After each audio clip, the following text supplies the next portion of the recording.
Our QS cling rubber stamp sets are a bit unique, and I'd like to explain what we tried to do with this photo here and let you see the real pieces for all of our clever new Q sets, as I call them.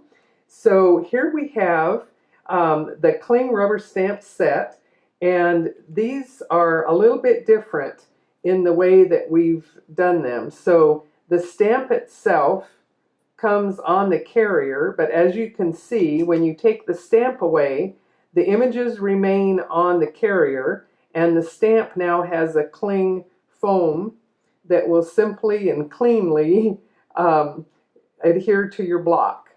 Okay, and then sold separately are your dies, and these are a limited quantity, so grab them fast.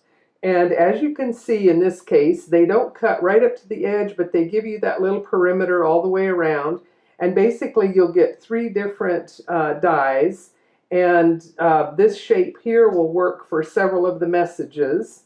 And it all comes together real nice. And if you can't tell which the cutting dies are, of course, when you turn it over, you'll see the name and number on the back of the package. So this is the Falalama die set.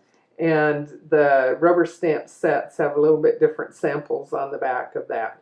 So all of the Q sets are this kind of combination that you can have a lot of fun with for little tags or little cards or big cards for holidays as well as for every day. We've tried to give you a little bit of everything.